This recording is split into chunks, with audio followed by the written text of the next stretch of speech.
disaster must come. At best, only postponed. Shaolin Kung Fu, to survive, must now be taught to more young men.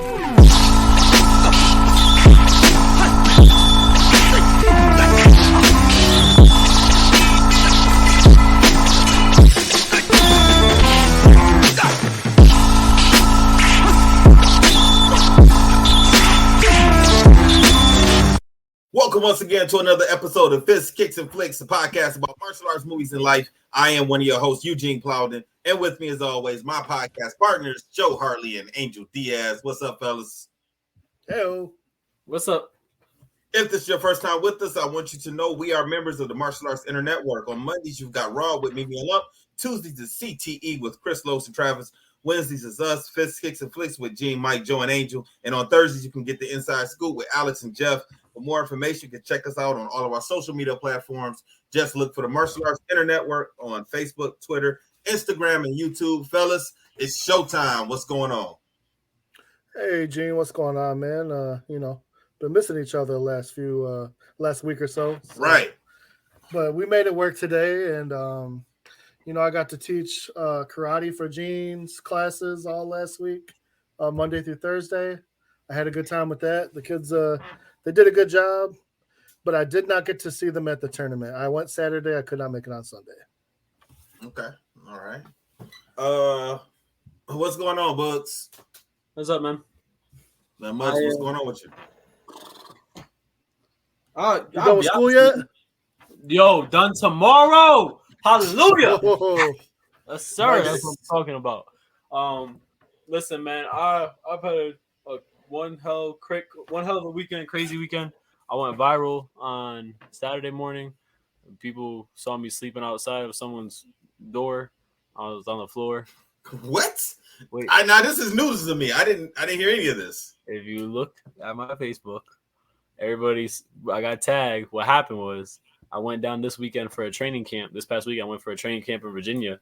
And when I went, I got there early. So like we do like an early session. I'm saying like Saturday morning, it's like 5, 6 a.m. We got to do a session. I get there. My coach was still asleep in his school. I texted him and he didn't pick up. So I was like, well, I don't want to sleep in my car because then if I'm late, then I get punished. I'm not trying to get punished. Like, it's crazy. I'd much rather just deal with the normal workout than have to do all the extra. So I was like, I'm going to sleep in this front of this door. If he opens the door, at least I'm on time. Like, I'm here. So my other coach ends up driving up and took a video of me sleeping. And then sent it to my coach, and he posted it everywhere. And people were saying I'm a homeless man. People were saying, why didn't you call the cops? My mom texted me and said, you're crazy as hell. I would have called the cops to get your ass off my front door. Like, I don't see this on your Facebook. Where's it at? This is such an Angel thing. Hold on. I got you, Joe. I'm about to put it in the chat right now. Angel, did anybody walk by and give you some change? Nah, yo, come on, bro. Come on, bro. I would have. Ain't nobody giving me no change, bro. I'm telling you. But yeah, no. So I did that, and then what did I do on Sunday? I trained again. I did everything else with my team, and then came back home. I've been having like a rough little week, but man, it's cool. I just can't wait for work to be done. I just sent it to the chat. I can't wait for work to be done. And yeah. You tired of your students? Tired of yeah. Listen, as a teacher, you're not supposed to get tired of your students, are you? Right? Who the hell came up with that rule? Hey, bro, I'm sorry. Like, listen, I'm gonna tell y'all right now. I had kids that were not gonna pass their final. Mathematically, they were not gonna pass it. I told them, don't even fucking show up. You can't say that. What are you talking about? You can't say that. You can't tell a kid not to show up. He could get 100. He was still gonna fail the class. Give him a high five and say, good job. But you still failed. Bro, I literally looked at him and said, yeah, you're not passing. I think it's best if you just start your summer now and have a good year, and I'll see you next year. And guess what he said? He goes, they all were right. like, oh, thanks, Mr. Diaz. All right, I'll see you. What about Oh, summer so you school? did it more than once. You said it more than one student. Oh yeah. And like Joe just said, you didn't recommend summer school. You said, hey, just see you next year. Now here was the other part. I'm teaching summer school. If you didn't pass it during the year, you probably got pass it. So just I'll see you next year. Just so you were condensed, wait, hold on. So you would rather have a whole year with these kids as opposed to a couple of months? Let me tell you something. It's the summer. If you were bad in my class and you couldn't pass my class where I'm basically giving A's, I'm like, this with an A. You want an A. You want an A. Like, oh, he treats the students just like he treats the movies. If you couldn't. Shit. Now we know what's going on here. Oh, okay. You got jokes today. Okay, Jeff. Okay, Jeff. I'm gonna put this out there. Jeff Dawes, you were not on the hook tonight. I'm just letting you know now. Jeff is not on the hook tonight. But nah, man, if you couldn't pass my class, I'm giving out A's. What makes you think I want to see you for the summer? No. I ain't doing that, bro. Like, I'm sorry, but listen, I told him, I said, have a good summer.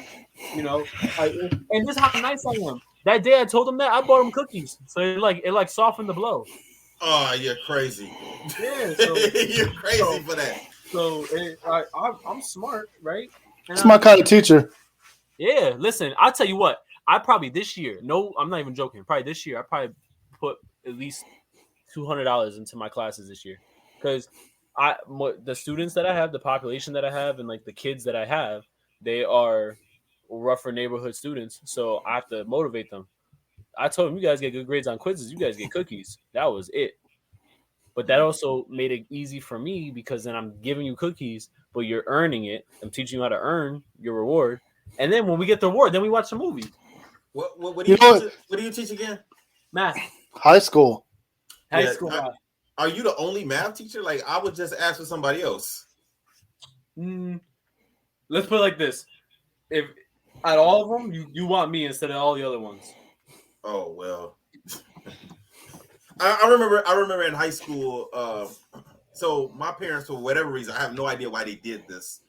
They had me in honors courses in high school. Now, like, I was not an honor student, so I have no idea why my parents put me in honor classes, like in high school. So honors math, honors English, honors science, everything. You were going to rise to the occasion. I flipped. Listen, in elementary school, in 8th grade, 7th, 8th grade, I didn't have algebra. So you're taking a kid who never seen algebra before and putting them in honors algebra.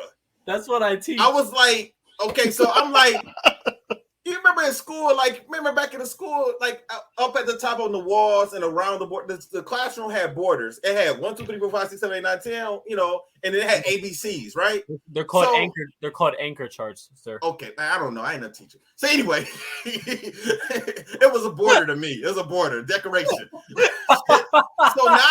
So now you're putting me. I'm used to seeing these things on the wall by themselves. Numbers are together. Letters are together. And now all of a sudden, a 1 knows A. They're standing next to each other. I'm trying to figure this bitch out to find out what A is. A is a letter. It's not a number. Like all of a sudden, I got to solve for A. No, what the hell is this? I was flipping out. You sound just like the kids when they go, Mister, why the hell is there an X in there? And I'm like, exactly. That's what I was thinking. X. I try to tell them, like, don't worry about the damn X. Just worry about everything else after it. Just you guys are getting me mad. Hey, so Gene, so you're telling me when you look up, you saw the borders where it had the apple and it was like A and the lowercase a and then the uppercase B and the lowercase B. That's right. And that's where that motherfucker should have stayed. Now all of a sudden he's best friends with 2 and 3.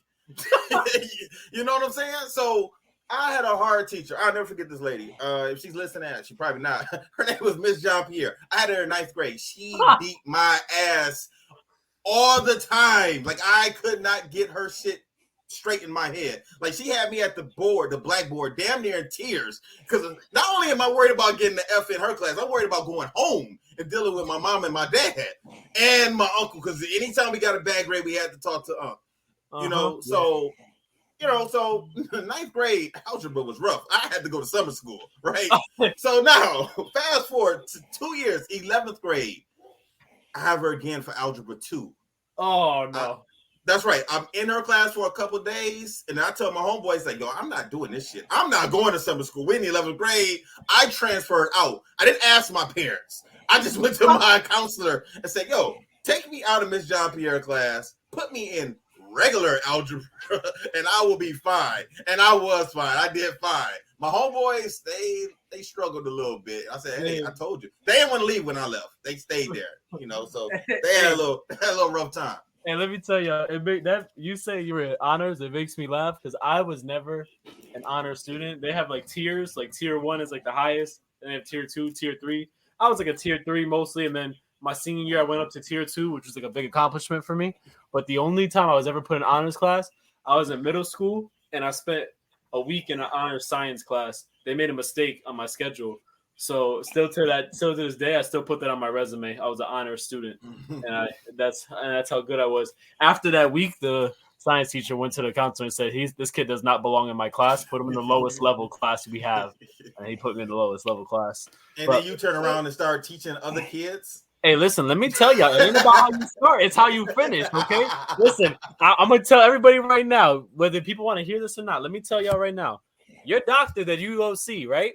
You don't know if he was at the top of his class or at the bottom of his class. His diploma just says doctor. So when they say Angel Diaz, the Masters of Education, they don't know if I had the 4.0 or the 2.99999.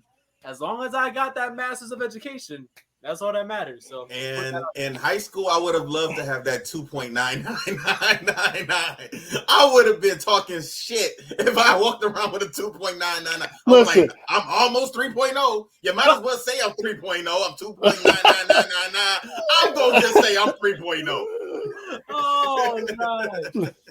Angel, do you have any video of you teaching? I want to see this. I probably do. I want to see some Angel teaching, especially math. I can't picture it. I really can't.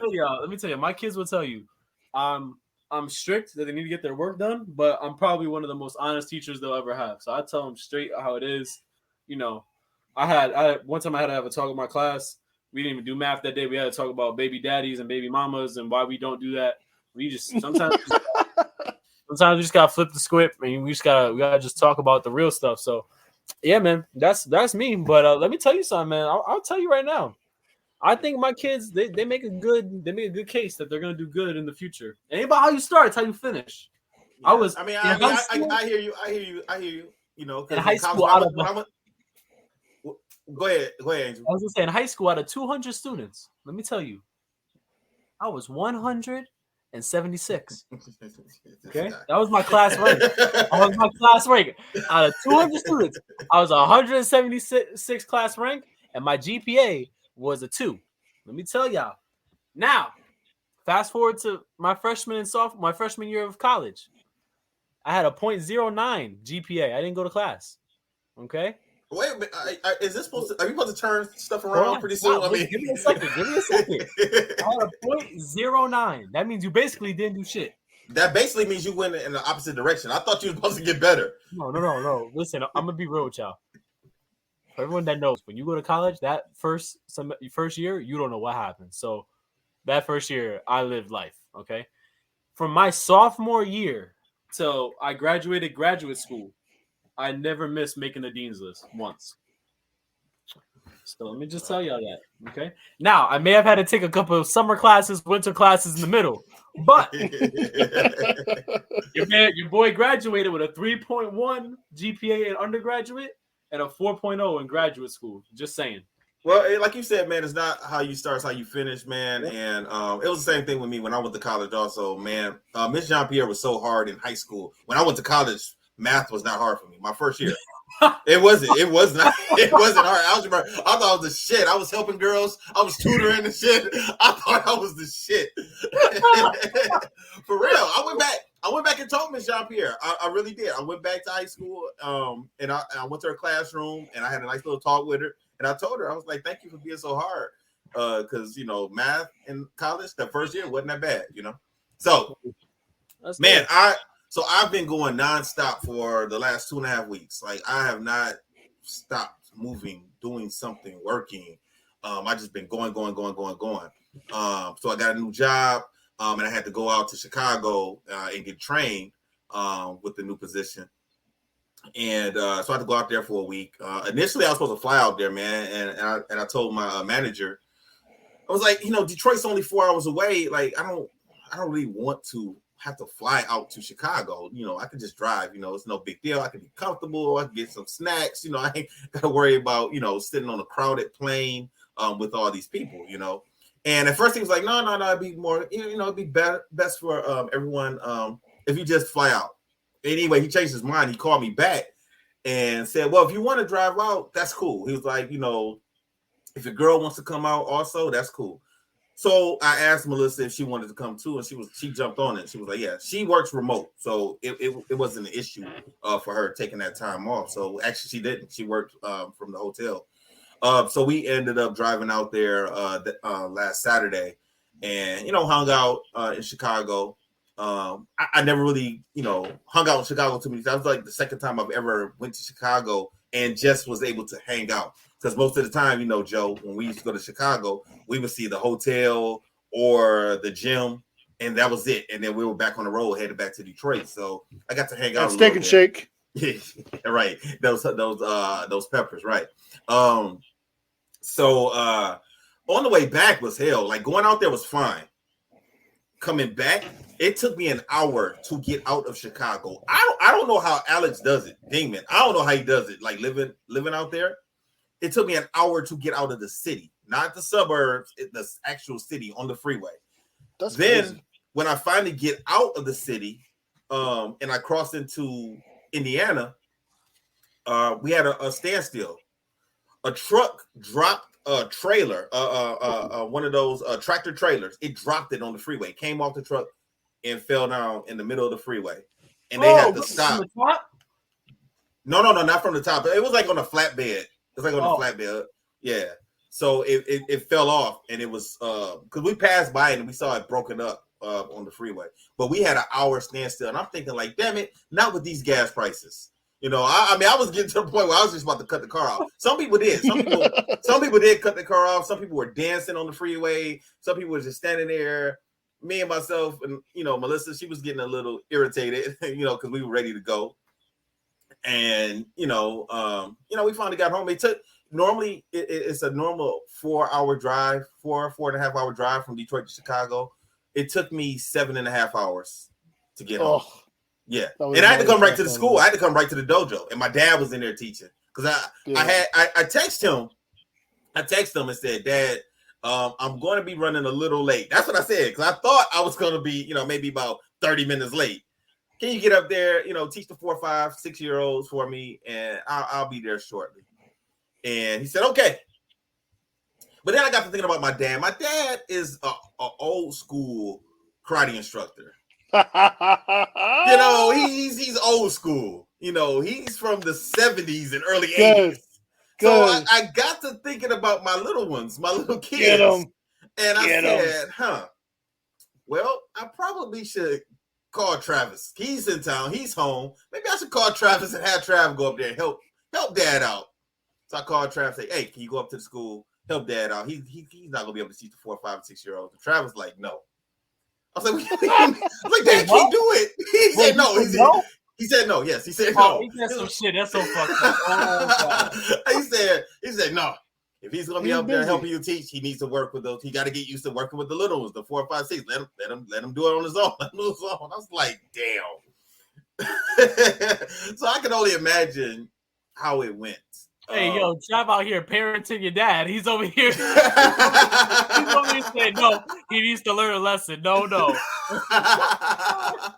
So, luckily, I called one of my assistants. I called Kendon Joe. I called Kendon and said, hey, go up to, are you free? Can you get up to the school, help my dad out? He's teaching.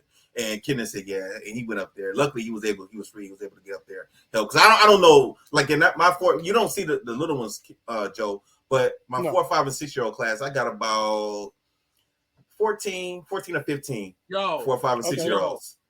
I know how that is When you got that many 4 and 5, 6-year-olds, that is the craziest class. Yeah. If you can get through that class, the rest of your night can pretty much smooth. That class is like the longest class. Oh, I know. Yeah. So I'm not sure all of them came at one time. I hope they didn't. But you know, you know, he was able to do it, and I was appreciative. You know, he got out there and took care of it for me. So yeah, so that was pretty cool. Yeah. And then we had the tournament this weekend. So I got back. I was able to Saturday work with some of the kids who were competing. And they showed up to the Great Lakes Pro-Am, and they did all right. You know, some did better than others. Man, Connor, go ahead, Angel. So you don't have them do WKC? No, I don't have them do WKC just yet because a lot of the kids that I have, for the most part, they've only done 1 or 2 tournaments, so they're not ready. Okay. Yeah, they're not ready for WKC just yet. Some of them have asked me, but you know, honestly, I haven't gone to the WKC tournament, the nationals, probably in about 4 or 5 years. And I was always under the assumption that the only people that were competing were, you know, red belt, brown belt, black belts. I didn't know underbelts were competing. I don't even know if they are competing in WK. Do they? They do. What happens is I believe so.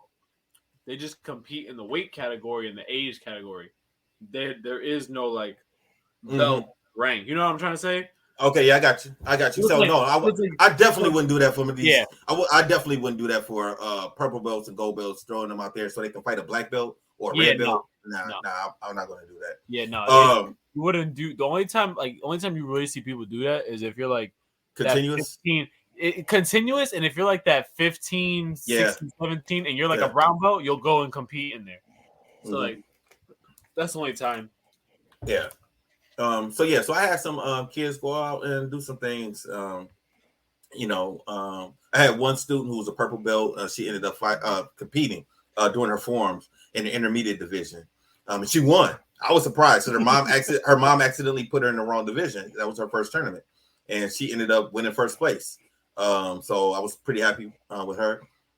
And of course, Joe Connor banged. Connor killing it, man. Yeah, he did his thing. Yeah, and I ended up telling him the kid that he fought, that was the same kid he fought at Cousineau's? Yes, Cousineau's tournament. That was the same kid that he fought. And he ended up beating him this time. So I told him, I said, you two are the best in this division.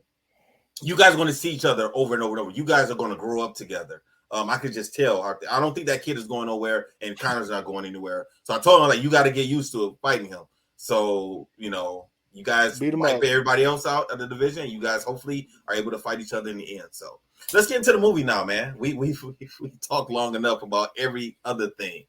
But I looked at the synopsis on Wikipedia for this movie, and the plot is not long at all. They did not really do this movie any justice with a Wikipedia entry. It was a pretty straightforward movie. Mm-hmm. Yeah. So the movie we're talking about this week is called Black Belt. It's also known as, I hope I'm saying this right. Is it Kuro Obi? Is that how you say it? Yep. Kuro Obi. Yeah. What does that mean? Does that also mean black belt? Yeah. Okay. Obi is your belt. Obi is your belt, and then Kuro is the color. I'm just gonna call it Black Belt then. So that's the movie we're talking about this week. What you guys think about the movie? Let's jump right into that. It was a different movie. It was interesting to me. Honestly, when I first read about it and seeing it, I didn't have high hopes for it. Who picked this movie? Who picked this movie? Angel. Okay. I liked the movie. I really did. My biggest issue for it was slow. It was just really slow moving. So that kind of threw me off. You know, I think that the action was good. The karate was good. Some of the dialogue was what it was. The plot was interesting to say the least, but it was different. But I really did enjoy the actual martial arts aspect of the movie. Okay. Angel, what did you think about the movie? I enjoyed the movie. Actually, I'm really glad I picked it. I'm really glad I got to see it again because I did appreciate the movie. And, like, from a martial arts standpoint, it was so pure that it was probably one of the better martial arts movies that we've seen. But I think Joe hit the nail on the head. It was slow. And that's something I remember when I watched it the first time, why I didn't enjoy it as much, because it wasn't as fast paced and it was like a long build up. When it got to the action, it was rolling, but it just took a minute to get there. But in terms of the plot, man, I like the plot just because it was something different that I've never really seen before in that sense. So the plot was cool with me, but I personally, bro, I enjoyed the movie. I was actually really glad I got to watch it again. And like I said, man, I just, from a martial arts standpoint, this is probably one of the most pure martial arts movies we've ever seen. Mm-hmm.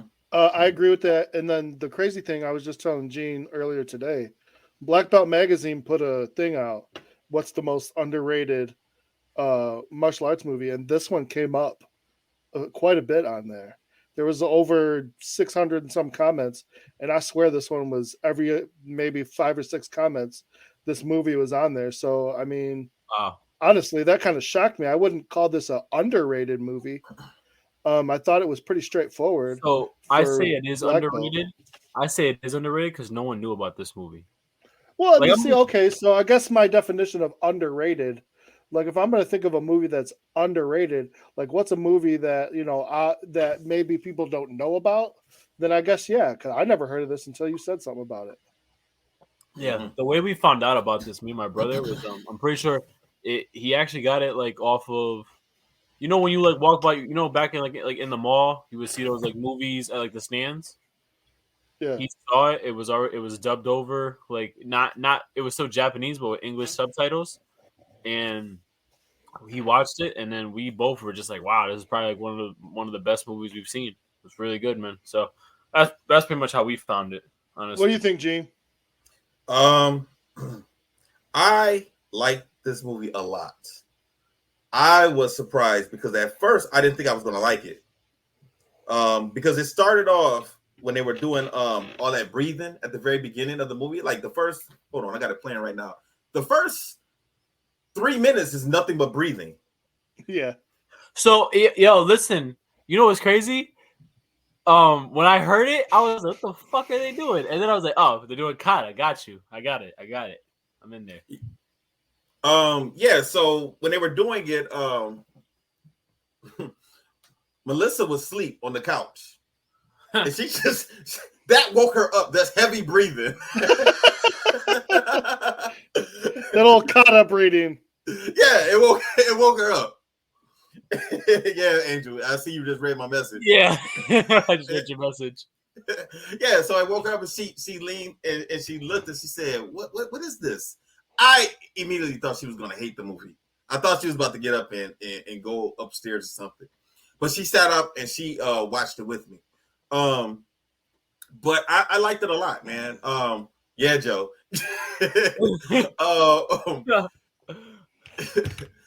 I don't think the movie was that slow. To me, it wasn't, because the movie is in subtitles, so you have to read it.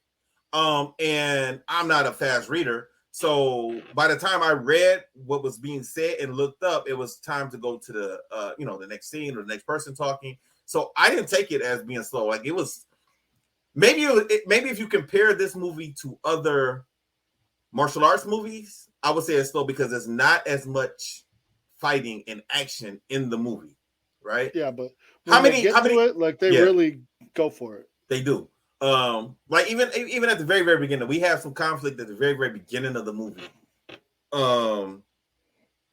And it was still kind of slow. Like one martial artist, he was doing his thing. He didn't care what the sensei told him. He was going to disobey. He didn't care. He was going to do his thing. The other guy, Gairu, whatever his name was, Gairu. He was just all defense. Like he took Miyagi-Do to another level. Oh shit! That's exactly what I said too. I'm like, oh, this guy fights just like Miyagi. Yes. Hey, let me tell y'all, when I was watching it, I was like, y'all probably think I'm the badass one. Like, I if you guys say we're gonna go left and I'm gonna go, nah, fuck you, I'm gonna go right. Like, I was like, you guys probably. When I saw it, that's all I kept saying. I was like, I bet you they're gonna message me and say, you're the guy that's just going against what everyone's saying, punching people and kicking them. And hey, I thought it was crazy. I was on his side, honestly. I was on his side. I thought it was crazy. I was too. He kicked the dude in the chest, and he made his eyes roll back and he killed him, I was like, I want to kick like that. That's what I want to do. You got to be like Johnny and doing 1,000 kicks a day to do something like that, you know. So, man. I didn't look at it as you guys know, like I'm a story person, so I like stories. I didn't think it was slow. But if you compare it to martial arts movies and what a martial arts movie, like if you compare it to Rush Hour or any of the Jean-Claude Van Damme movies, then yeah, you probably would think it's slow. But it was just a little bit more story than action. I definitely like the story though, man. The story was good. I did.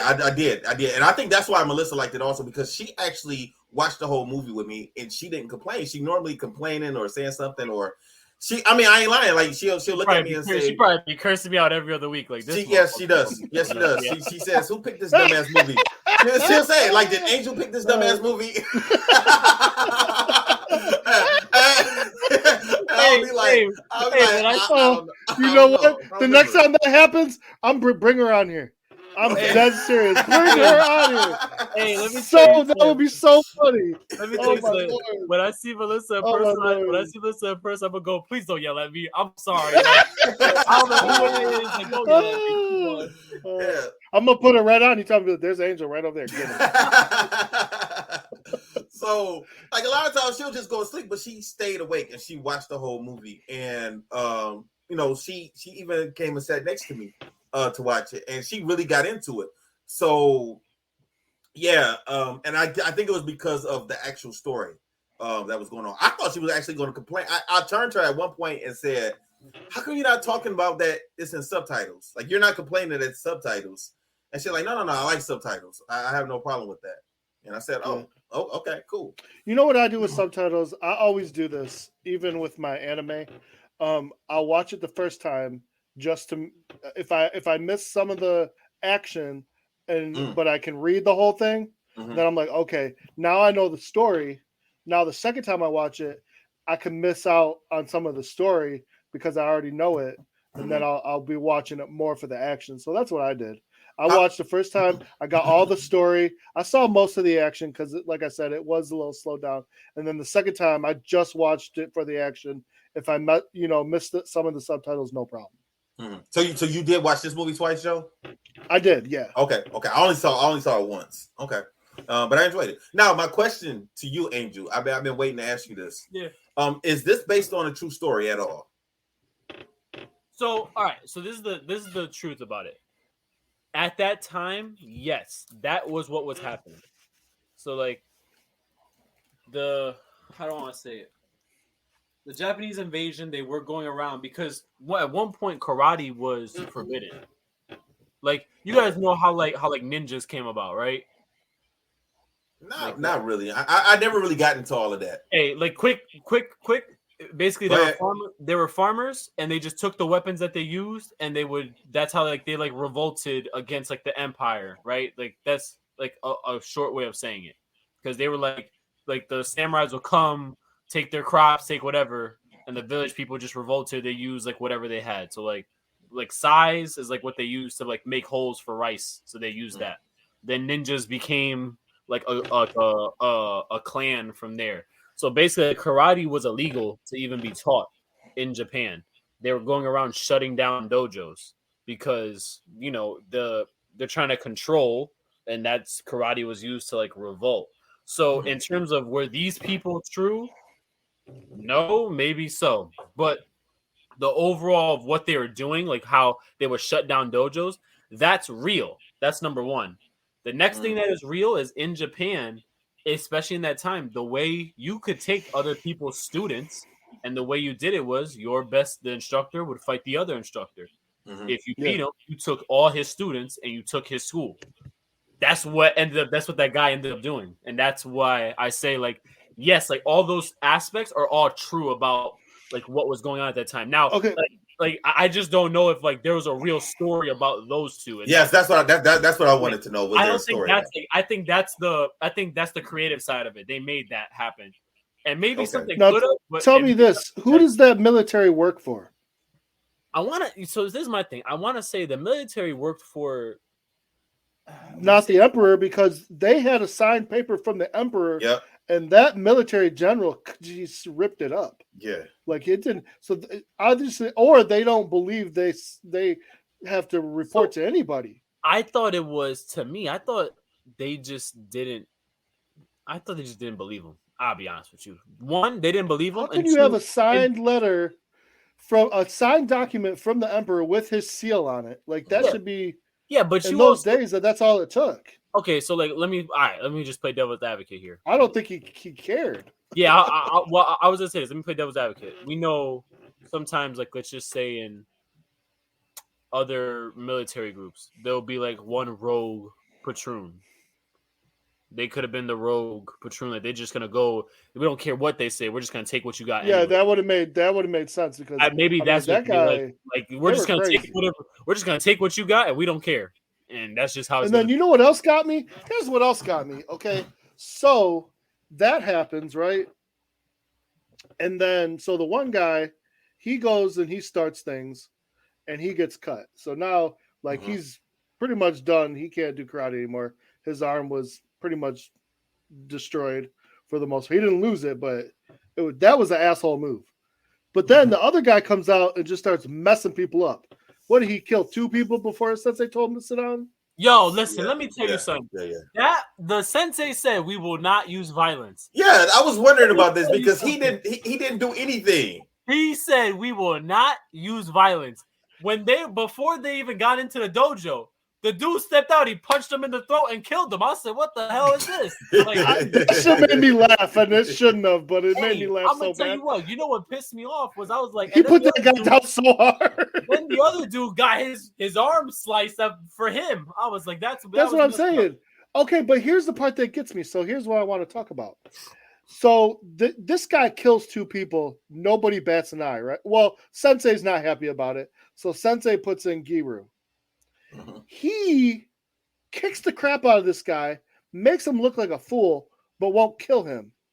He didn't do anything though. He just blocked. His blocks were so hard. Yeah, but his blocks were so hard. That's what I'm saying. And this guy's asking for death because he feels like a fool. Goes home, kills himself. Now his kids want to kill the guy that supposedly made the father kill himself. What the hell is that? So you would have rather me killed your dad? Joe, I'm missing. Like are you coming at me if I kill your dad, but you're coming at me for not killing your dad? I mean, well, listen, the dad killed himself because he was embarrassed. No matter what, he's in a bad spot. What do you expect? If my dad killed himself, I'm gonna go find the person that made him do it, and he's gonna get fucked up. That's what I'm saying. Yeah, okay, but then if I kill him, so if I'm honorable and if I do the honorable thing and kill him, you're gonna leave me alone, or you're gonna come kill me anyway. I'm gonna be honest with you. At that time, I think they would have left him alone. I'm gonna be real with you.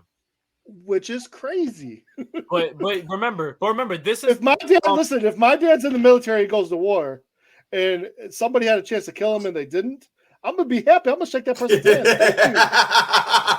Oh shit! I didn't even think about that. But then he came home. Thank you for not killing my dad. Well, but we know that in the Japanese culture, they're a bit of extremists sometimes. Like in that time frame, that's like they were extremists. Like there's a movie. A good movie for us to watch. Good thing I just thought about this. 47 Ronin. There's a part in the movie where the samurai kills himself. It's like a honorable death, like an honorable sacrifice death. Last Samurai has the same thing. Oh, okay. So you know what I mean? Right, like they do that. They kill themselves because it's honorable, and like the way they do it, the way they set it up, there's a whole process to it. So that's it's what a I'm ritual. Saying. Yeah, so that's what I'm saying. Like maybe, like to be honest with you, they probably would have been okay with it because that is the way he's supposed to go. I know, and then not only that, so he just accepts this, and he allows him to almost kill him when he was just doing what his sensei told him to do. So that's the idea of this movie. This guy, Giru, will not like throw a kick or a punch this whole movie. I mean, there's another scene. The whole movie. Women are being trafficked, and he has a chance to save them.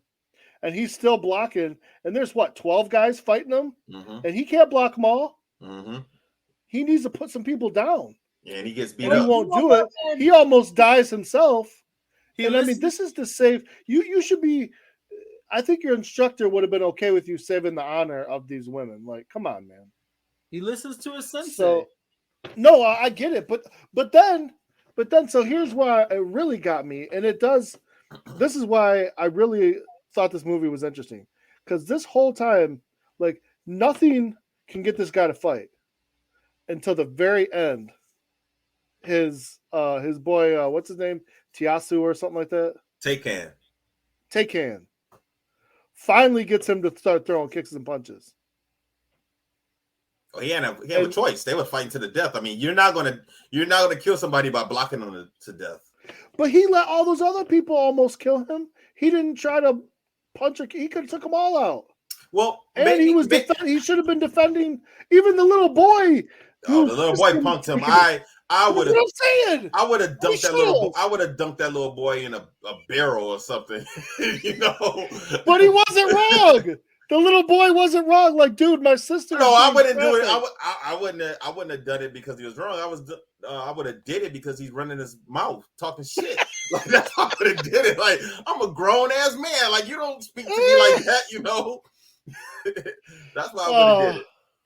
Oh man, that was crazy. Yeah, so the movie takes place in 1932. We've referenced it a few times, saying it was back, but we didn't let the audience know what year. I'm going to go ahead and do this synopsis, and Joe, you can continue where you left off after this. Okay, yeah, so basically, the events take place in 1932 in Japanese occupied Manchuria, in which the corrupt leaders of the Japanese army are trying to take over all the karate dojos, training halls for their own benefit. Now, that's all it says right here. But in the movie, they said that they were doing it because they wanted to start training the military. They need a room to train the military, right? Yeah. All right.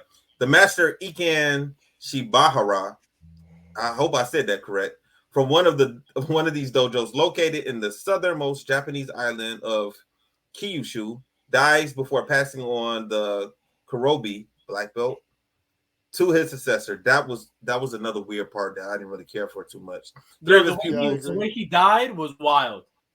Yeah, it was stupid. He was here. It looked like a puppet, like someone just cut the strings and he just. It did. But no, he wasn't dead then. It would have made sense. It would have made sense if he was dead right there. But he wasn't, because they laid him down and he talks to them for like 10 minutes. I'm like, I thought you were dead. Like, is this your ghost talking? Like, what are you doing?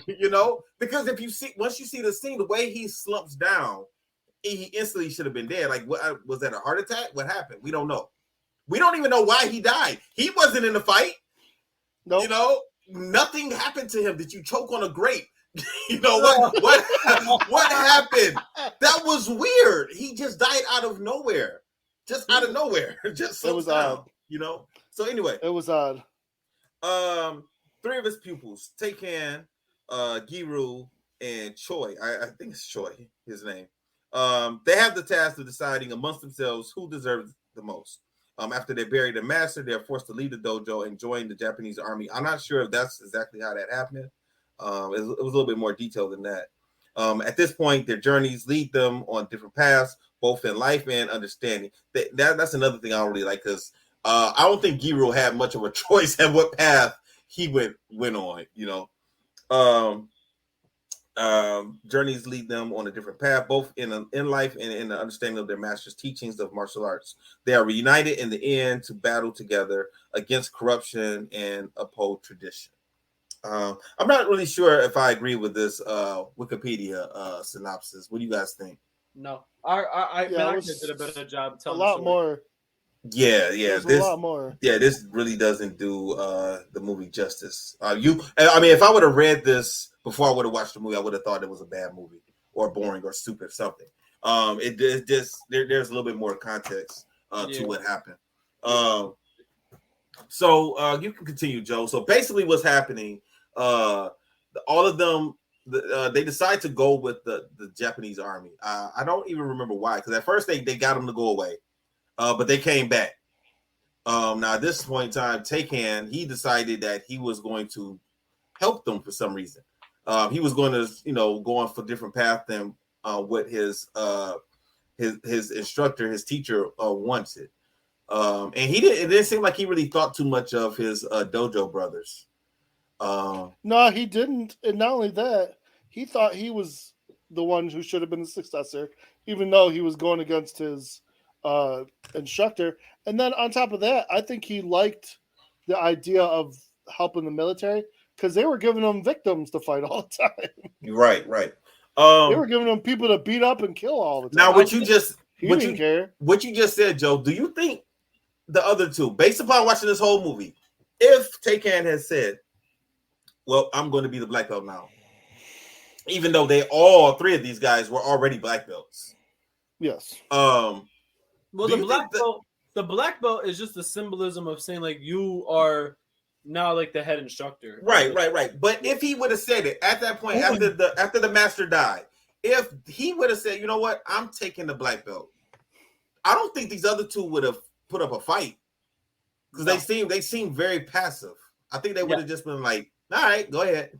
We didn't get to see what what's his face could do because he got taken out right away. Choi. Yeah, he didn't do that too much. I think Giru would have had a problem with it, but what would he have done? Just blocked everything until they got tired? Yep. That's the thing. So I guess they had to go their separate ways to finally come to the conclusion and see each other's point of view. Because then they have this fight at the end where they he sees his point of view and they see each other's point of view, and then they realize why each of them had to do what they had to do. Right. Which was insane to me because, it would be real easy to say, okay, you didn't have to kill people all the time. Maybe you can just, beat them up and do what you got to do. But it's also real easy to say, sometimes you have to fight. There are situations where blocking and stuff is not just going to do it. Mm-hmm. One of the things I liked about the plot of this movie is it was unpredictable because, normally when you watch a movie, you can kind of predict what's going to happen. You might not know the filler, but you know who the good guy is. You know what the bad guy is. 9 times out of 10, the good guy is going to win. The good guy and the bad guy are going to face off at the end, and then if there's a woman involved, that the good guy is eventually going to have some type of romantic encounter with the woman. That is not the case with this movie. None of that is happening. As you're watching, the military is bad.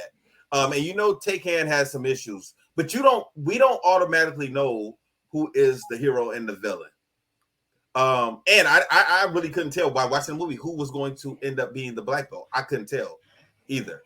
Because it seemed like it was setting up Giru to be, but I was like, well, he's so passive, I don't think he wants it. And then I thought maybe Taycan was going to turn things around, be like Darth Vader, but that really wasn't the case either. So as I'm watching the movie, it kind of kept me, it kept my interest trying to figure that out as I was watching the movie.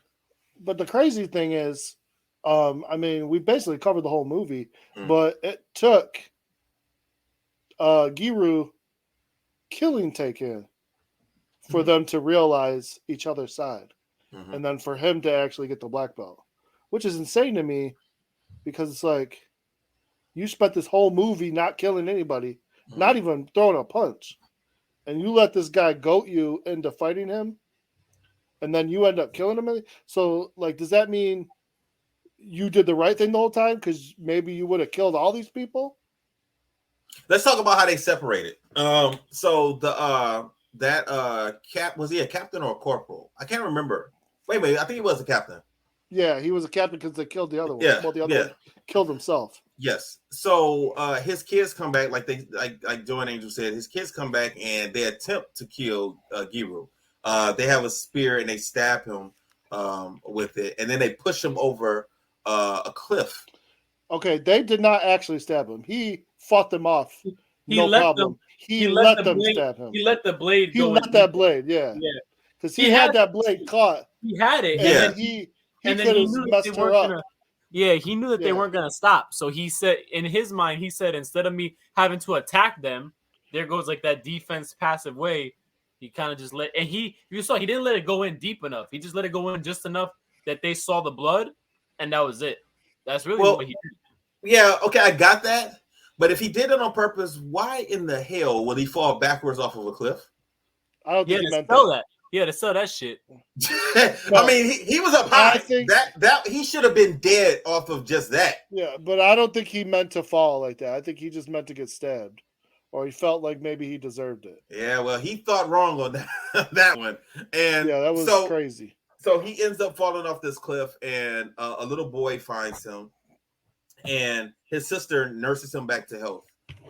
Now, during this time with these people, he the father has gambling debt. He owes people money. And the bad guys come and they want to take his daughter as payment. And they do. He agrees to it after he tried not to, but eventually he had no choice and he agreed to it. The little boy had heart. He tried to save his sister, but he didn't really.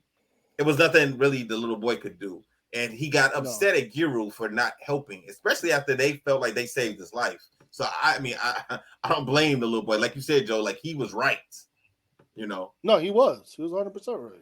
Right. So then the little boy decides to go off on his own to find his sister, and Giru accompanies him, and then he finds him.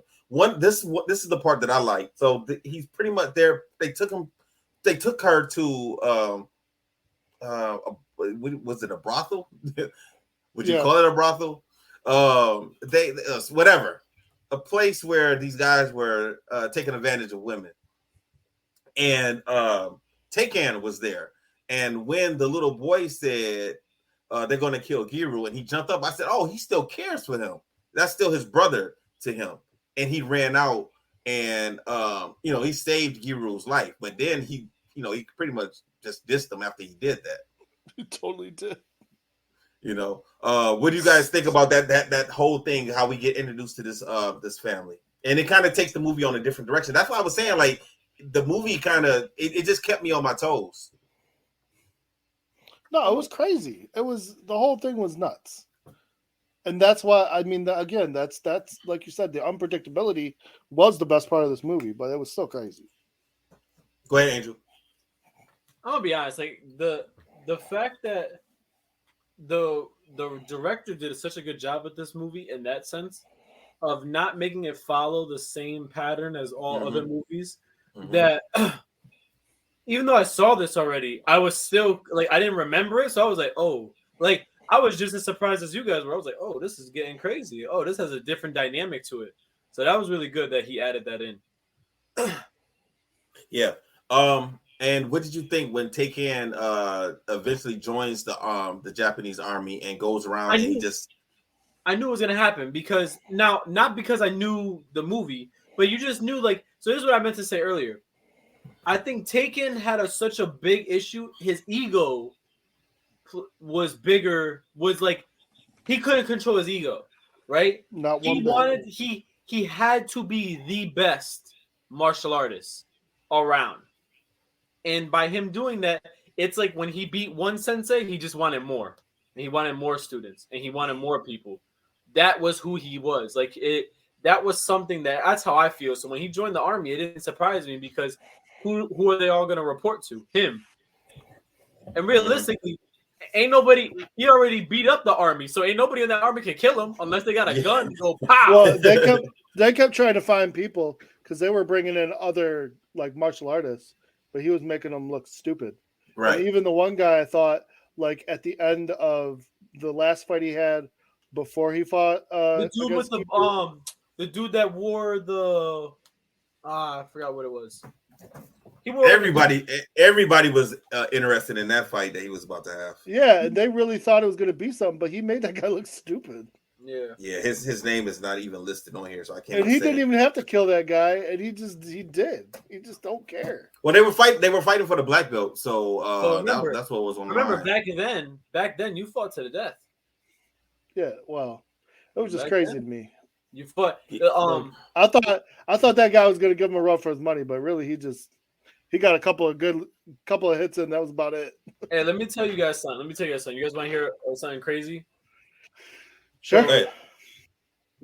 I'm not gonna name the group, but I'm gonna just say there is a group in America that does Shotokan karate, which is like my style, which is similar to what you saw in Black Belt. If you join the group as a member, like an organization of the member, it outlines in it that you cannot have any shiais, which means you cannot have any dojos fighting each other. You cannot go to another person's dojo, beat them, and take their students. So, like, that is still rooted in some tradition still to this day, which is crazy. Dang. So, the reason why I say that is because that's basically what he was doing.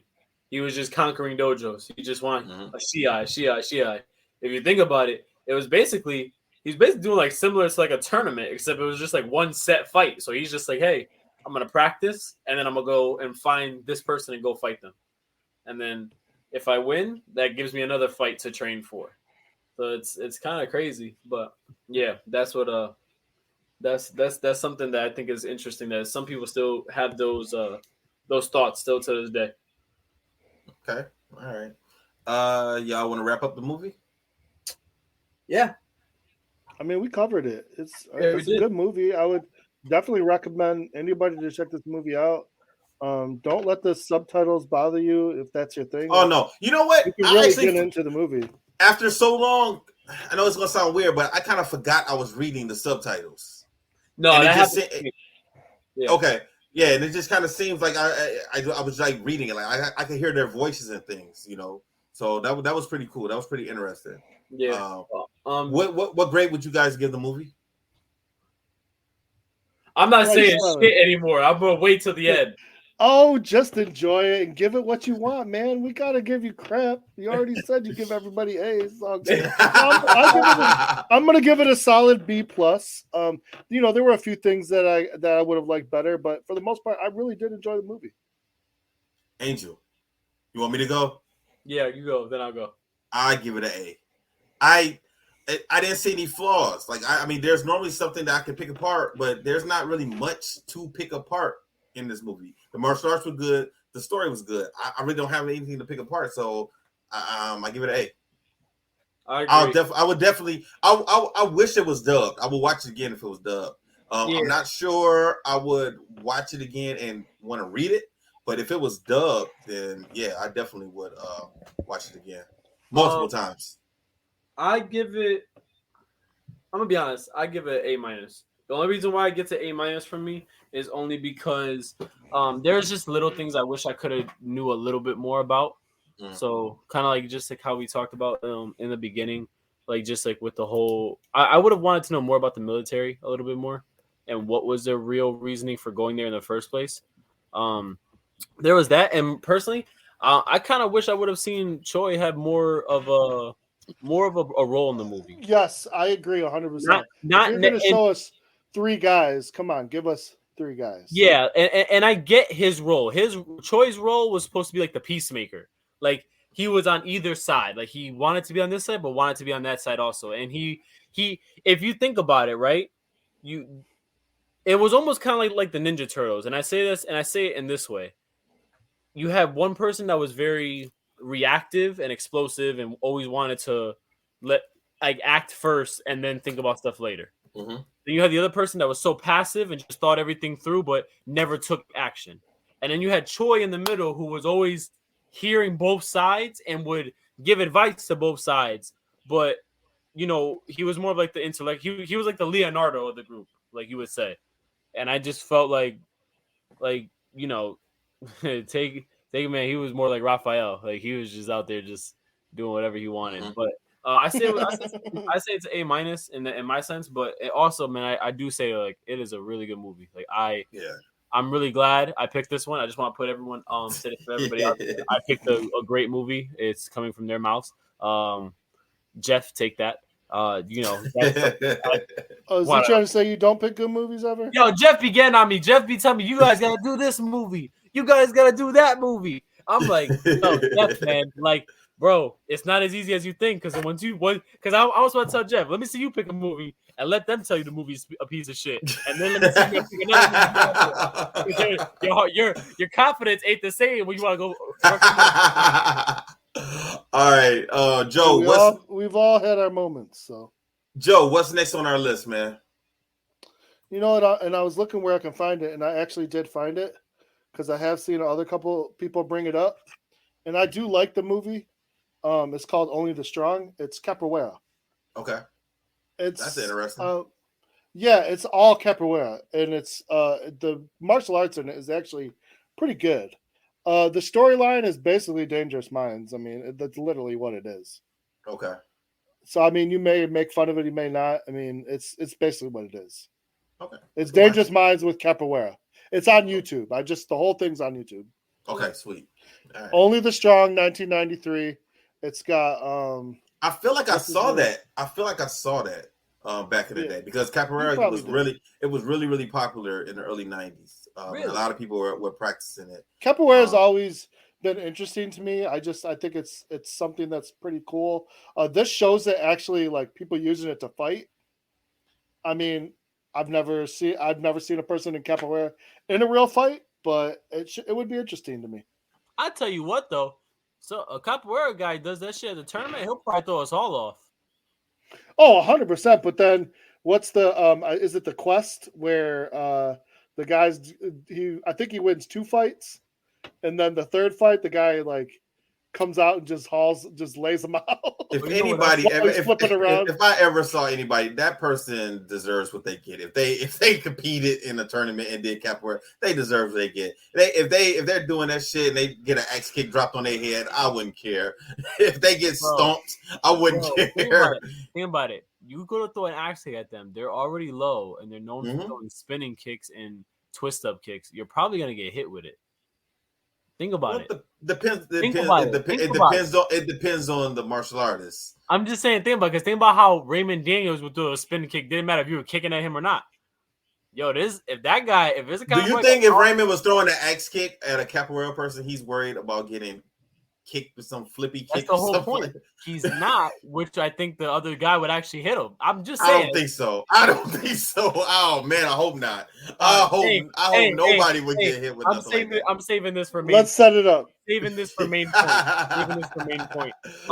Hey, also, real quick, I was just gonna say the capoeira guy was also in Undisputed 3 Redemption when they were in jail. Okay. And he was at the end. There's a movie he was in. I think he was the bad guy in. What's the one we did with DMX and Jet Li? Cradle to the Grave. Yeah, he was at the end of that one. Yeah. Okay. All right, you guys got any closing remarks? Actually, he's the Iron Chef guy. That's his actual. Yeah, he does the Iron Chef show. What's his name? His name's like Mark something. Yeah. I didn't know where you was going with that. I was a little lost. You know why? No, I was a little lost. Where the hell that come from? Watch this movie. Watch this movie the same way. You'll love it. All right. Angel, got any closing remarks, man? Not man. Just if any of our listeners are heading out to battle this weekend, if you catch me, any other main gang crew guys out there, man, stop by, say hi, say what's up to us. If not, you see us at US Open, stop by, say what's up to us. And if anybody out here is going to the martial arts super show, I'll be out there. So again, like I said, just stop by, say what's up, let us know what your favorite show is, why, what's your favorite moment, and just talk to us. Love to get your feedback.